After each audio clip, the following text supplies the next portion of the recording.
హరి ఓం శ్రీ గురుభ్యో నమః. ఆధ్యాత్మిక జిజ్ఞాసులందరికీ ఓం నమో నారాయణాయ, ఓం నమః శివాయ తెలియజేస్తూ, దివ్యాత్మ స్వరూపులారా, జగద్గురు వేదాంతం లక్ష్మణార్యులు వ్యాఖ్యానించిన శ్రీ స్వరాజ్య భగవద్గీతలోని ప్రథమాధ్యాయం అర్జున విషాద యోగం. అందులో భాగంగా దుర్యోధనుడు పాండవ సైన్యము యొక్క తన సైన్యము యొక్క బలాన్ని ద్రోణాచార్యునికి విన్నవిస్తున్నాడు. కొంత వరకు కౌరవ బలాన్ని విన్నవించి మళ్ళీ అంటున్నాడు, అన్యే చ బహవః శూరా మదర్థే త్యక్త జీవితాః నానాశస్త్ర ప్రహరణాః సర్వే యుద్ధ విశారదాః. అన్యే చ బహవః శూరాః. ఓ ఆచార్య, ఇంతకు ముందు మీకు చెప్పిన వాళ్లే కాక ఇంకా అనేక మంది శూరులు మదర్థే త్యక్త జీవితాః, నా కొరకై జీవితములను కూడా వదులుకొన్నవారున్నారు.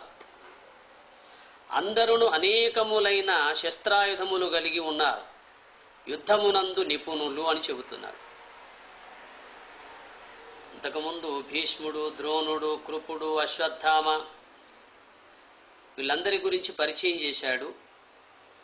ఇంకా వారికంటే ఇతరులు కూడా ఎంతోమంది శూరులు, వీరులు నా కోసం జీవితాలనే వదులుకున్న వాళ్ళు ఉన్నారని చెబుతున్నాడు.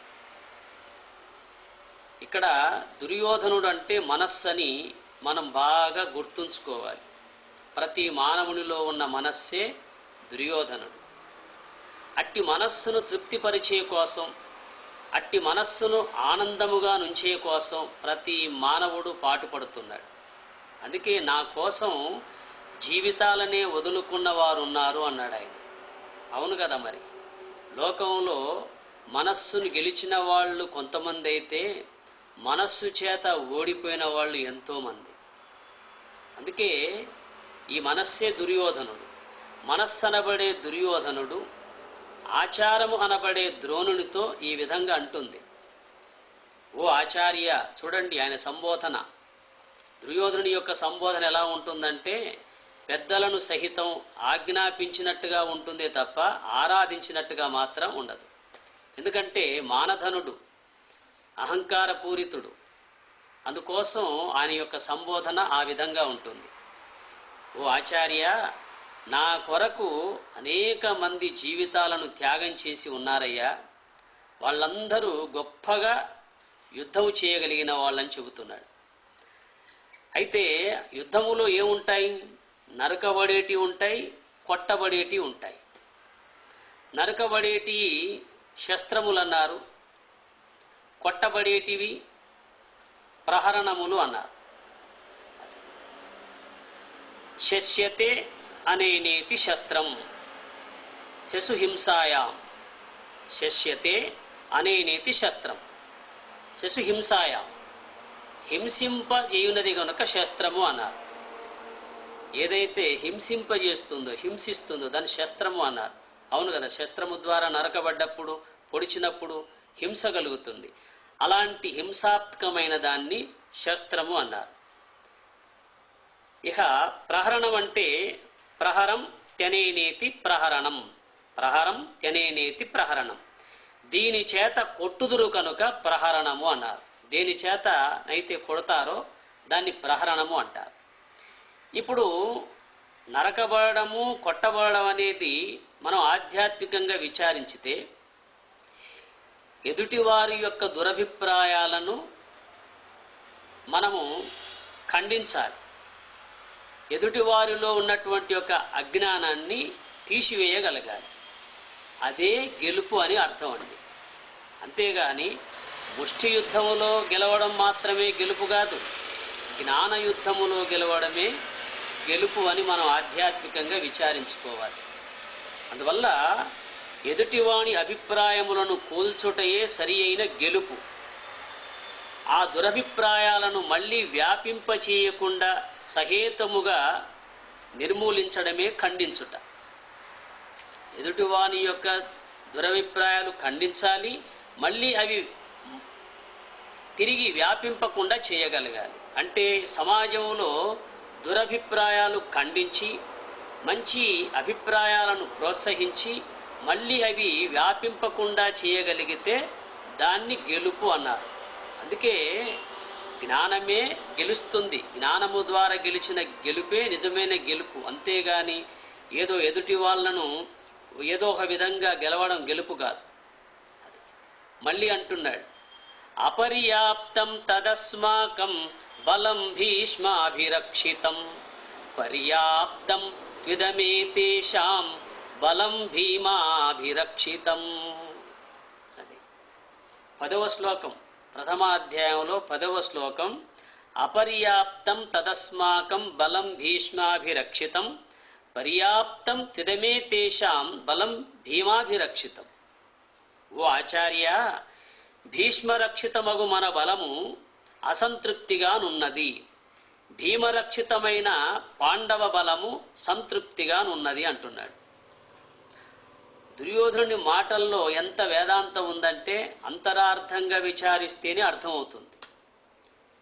ఓ ఆచార్య, భీష్ముని చేత రక్షింపబడినటువంటి యొక్క సైన్యమేమో అసంతృప్తిగా ఉంది, భీముని చేత వ్యూహాకారముగానున్న సైన్యమేమో సంతృప్తిగానున్నది అనే పదాన్ని విచారిస్తే లోకంలో ఆచార మార్గంలో, సాంప్రదాయ మార్గంలో, కర్మకాండలో ఉన్న వారి యొక్క భావాలు ఎప్పుడు అసంతృప్తిగానే ఉంటాయి. వాళ్ళు జీవితంలో తృప్తిగా ఆనందంగా ఉండే అవకాశం లేదు, ఎప్పుడు కొరత కలిగి ఉంటారు. అదే జ్ఞాన మార్గంలో ఉన్నవాళ్ళు, తత్వచింతన చేయువాళ్ళు, మోక్షం వైపు పయనించేవాళ్ళు, వాళ్ళు ఎప్పుడు ఆనందంగా ఉంటారు. ఎందువల్ల అంటే వీళ్ళ దగ్గర జ్ఞానకాండ ఉంది, వాళ్ళ దగ్గర ఆచారకాండ ఉంది, కర్మకాండ ఉంది. కర్మకాండతో కూడిన వాళ్ళు, ఆచారకాండతో కూడిన వాళ్ళు, సాంప్రదాయాలతో ఉన్నవాళ్ళు, వాళ్ళు ఎప్పుడు కొరత కలిగి ఉంటారు, అసంతృప్తిగా ఉంటారు. జ్ఞానముతో కూడిన వాళ్ళు, మహాత్ములను ఆశ్రయించి జ్ఞాన మార్గాన్ని అనుసరించే వాళ్ళు ఎప్పుడు ఆనందకరముగా ఉంటారు. ఎందుకంటే వీళ్ళు అంతర్ముఖ వృత్తి కలిగి ఉంటారు, వాళ్ళేమో బహిర్ముఖ వృత్తి కలిగి ఉంటారు. బహిర్ముఖ వృత్తుల్లో పయనించే వాళ్ళు ఎప్పుడు బాహ్యాచారాలు చేస్తూ ఉంటారు గనక ఎప్పుడు అసంతృప్తిగానే ఉంటారు. అంతర్ముఖ వృత్తి గల వాళ్ళు ఎప్పుడు ఆత్మసాక్షాత్కారం కోసం అన్వేషిస్తూ ఉంటారు గనక వాళ్ళు తృప్తి కలిగి ఆనందమయంగా ఉంటారు. అందువల్ల భీష్ముడే మోక్షం అండి. ఈ భీష్ముడు మరి మోక్షమై ఉండగా మనం ఎందుకు మళ్ళీ ఇలా అనుకుంటున్నామంటే, భీష్ముడు యొక్క పాత్ర మనం మహాభారతంలో ఎంతైనా చెప్పుకోవచ్చు. భీష్ముడంటే భివేత్ తస్మాదితి భీష్మ, భివేత్ తస్మాదితి భీష్మ, ఇతని వలన భీతి నొందుదురు కనుక భీష్ముడు. నిన్న మీకు చెప్పాను కౌరవ సైన్యము యొక్క విషయంలో, ఎవరి వలనైతే భీతి నొందుతారో అదే భీష్ముడు. అంటే మోక్షము నొందుట కష్టమని భయపడే వాళ్ళే లోకంలో ఉన్నారు. ఎందుకంటే మనస్సు నిలిపేది కష్టం, సంకల్పాలు జయించడం కష్టం, ఆ ధ్యాన మార్గంలో ఉండడం కష్టం అని భయపడేవాడు. ఈ భయభీతితో ఉండేటువంటి ఒక స్థితి కూడా భీష్మత్వాన్ని జయించలేదు. అందుకే భీష్ముణ్ణి యుద్ధంలో గెలవడం చాలా కష్టం అంటారు. అదే భీష్ముని యుద్ధంలో గెలవాలంటే శిఖండిని ముందు పెట్టుకొనే గెలవాలి. శిఖండిని ముందు పెట్టుకునే కదా అర్జునుడు భీష్ముడిని పడగొట్టింది. అదేవిధంగా భీష్ముడంటే మరో అర్థం తెలిసినటువంటి యొక్క తెలివి, మానవునిలో ఉన్న తెలివి. భీష్ముడికి అన్నీ తెలుసు. పాండవులు మంచివాళ్ళు, ధర్మపరులు, జ్ఞానవంతులని తెలుసు. కౌరవులు దుష్టులు, దుర్మార్గులు, అజ్ఞానంతో కూడిన వాళ్ళని తెలుసు. మరి ఏ వైపు ఉన్నాడు? ఆ వైపే ఉన్నాడు. కౌరవులు మంచి వాళ్ళని ఆయనకు ఎక్కడ కనిపించలా. పాండవులు చెడ్డవాళ్ళని ఎక్కడ వాళ్లకు ఆయనకు కనిపించల. అంటే పాండవులలో కేవలం మంచితనమే ఉంది, కౌరవులలో కేవలం చెడ్డతనే ఉంది. ఆయన ఏ వైపు ఉన్నాడంటే ఆ వైపే ఉన్నాడు. అట్లాగే లోకంలో ప్రతి వ్యక్తి మంచి మార్గం అంటే తెలుసు, చెడు మార్గం అంటే తెలుసు, ధర్మ మార్గము తెలుసు, మోక్ష మార్గము తెలుసు, అజ్ఞాన మార్గము జ్ఞాన మార్గం ఇవన్నీ తెలుసు. అన్నీ తెలిసి కూడా మానవుడు వక్రిస్తున్నాడా లేదా? మహాత్ములు చెప్పిన మార్గంలో పోతే ధర్మం కలిగి ఉండాలి, సత్యం కలిగి ఉండాలి, జ్ఞానమయంగా ఉండాలి. కనుక ఇటువైపు రాడు. ఇంకా వేరే ఆచార మార్గంలో, సాంప్రదాయ మార్గంలో ఉంటాడు. ఎందువల్ల అంటే ఆచార మార్గంలో, సాంప్రదాయ మార్గంలో కొన్ని ఇష్టం వచ్చిన మార్గాల్లో పయనించవచ్చు కనుక ఉంటాడు. కానీ ఈ వైపు ఉండడు. అందుకే భీష్ముణ్ణి గెలవడం అంటే ఆ ఆచారాలను జయించడమే భీష్ముణ్ణి గెలవడం అండి. మనకున్నటువంటి ఒక బాహ్యాచారాలు, మనకున్నటువంటి ఒక కర్మకాండ, మనకున్నటువంటి ఒక ఈ సాంప్రదాయానికి కూడినటువంటి ఒక విధాయక ఉందే, వీటిని గెలవాలి. వీటిని గెలవడం అంటే జ్ఞాన మార్గంలో ఉన్నావా వాటి వంక పోవు, వాటి వైపే ఉన్నావా జ్ఞాన మార్గానికి రావు. అందువల్ల ఈ ఆచారకాండను అనుసరించే వాళ్ళు ఎప్పుడు అసంతృప్తిగానే ఉంటారు, వాళ్ళు సంతృప్తిగా ఉండరు. జ్ఞానకాండను ఆచరించే వాళ్ళు సంతృప్తిగా ఆనందంగా ఉంటారు. అందుకే భీష్మరక్షిత బలము అసంతృప్తిగా ఉన్నది, భీమరక్షిత బలము తృప్తిగా ఉన్నది అంటే అందులో ఎంత వేదాంతం ఉందో చూడండి. అందుకే ఈ శుద్ధ సాత్విక బ్రహ్మాకార వృత్తులు అనబడే భీమరక్షితులు ఎప్పుడు తృప్తిగానే ఉంటాయి. ఆ మలిన సాత్విక విషయాకార వృత్తులతో కూడినటువంటి యొక్క కౌరవ సైన్యం ఎప్పుడు అసంతృప్తిగానే ఉంటుంది. అందుకే మనస్సనబడే దుర్యోధనుడు చెప్పిన మాటల్లో తన సైన్యము జ్ఞానహీనమై ఉన్నదని, ఎదుటివారి సైన్యము జ్ఞానమయంగా ఉన్నదని అర్థమవుతుంది. అందుకే జ్ఞానమే జయిస్తుందన్న భయం కలిగి ఉన్నాడు దుర్యోధనుడు. జ్ఞానమే జయించితే మోక్షం సులభం కదా. అందువల్ల ఆ మోక్షం అనబడే భీష్ముణ్ణి మనము పొందగలగాలి. అందుకే భీష్ముణ్ణి పడగొట్టాలంటే శిఖండిని ముందుంచుకోవాలని చెప్పాము. శిఖండి అంటే స్త్రీ కాదు, పురుషుడు కాదు.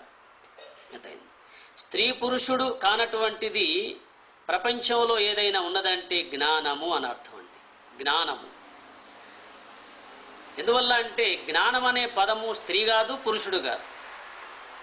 ఒక్క దేహానికి మాత్రమే స్త్రీ పురుష భేదం ఉంటుంది.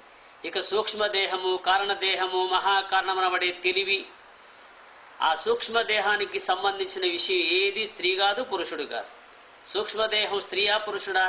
స్త్రీ కాదు, పురుషుడు కాదు. కేవలం స్థూల దేహం మాత్రమే ఇది స్త్రీ పురుషుడు అని గుర్తించే అవకాశం ఉంది.